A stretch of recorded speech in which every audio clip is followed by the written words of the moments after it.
అదివో అల్లదివో శ్రీహరివాసము.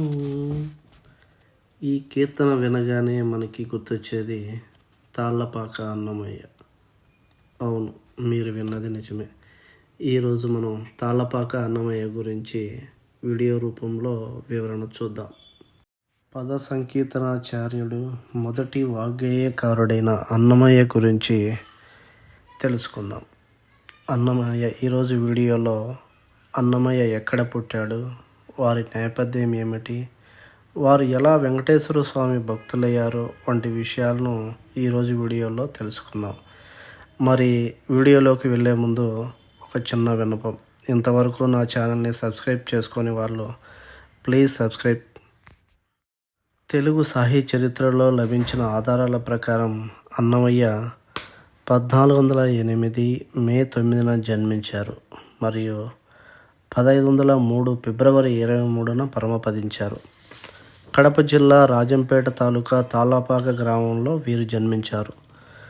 తిరుమలలోని శ్రీ వెంకటేశ్వర స్వామిని, అహోబిలంలోని లక్ష్మీనరసింహ స్వామిని, ఇతర వైష్ణవ సాంప్రదాయ దేవతలను కీర్తిస్తూ 32,000కు పైగా కీర్తనలు రాశారు. అందుకనే వీరిని పద కవితా పితామహుడు అనే బిరుదుతో సత్కరించారు. నిత్యం భగవంతుడి సేవలో ఉండే అన్నమయ్య తల్లిదండ్రులైన నారాయణ సూరి, లక్కమాంబ దంపతులకు సంతానం లేకపోవడంతో అనేక వ్రతాలు చేశారు, దేవుళ్లను మొక్కుకున్నారు. చివరికి ప్రయత్నంగా కలియుగ దైవం శ్రీ వెంకటేశ్వర స్వామిని వేడుకొని కొడుకుని ప్రసాదించు స్వామి అని వేడుకున్నారు. అదే ప్రయత్నంగా తిరుమల దర్శనానికి వెళ్ళారు.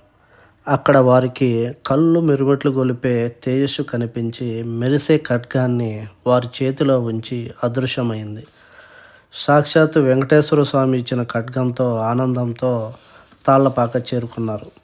కొంతకాలానికి లక్కమాంబ పన్నంటి మగ శిశువు జన్మనిచ్చింది. వైశాఖ శుద్ధ పౌర్ణమి నాడు జన్మించిన ఆ బాలుడే ఈ అన్నమయ్య.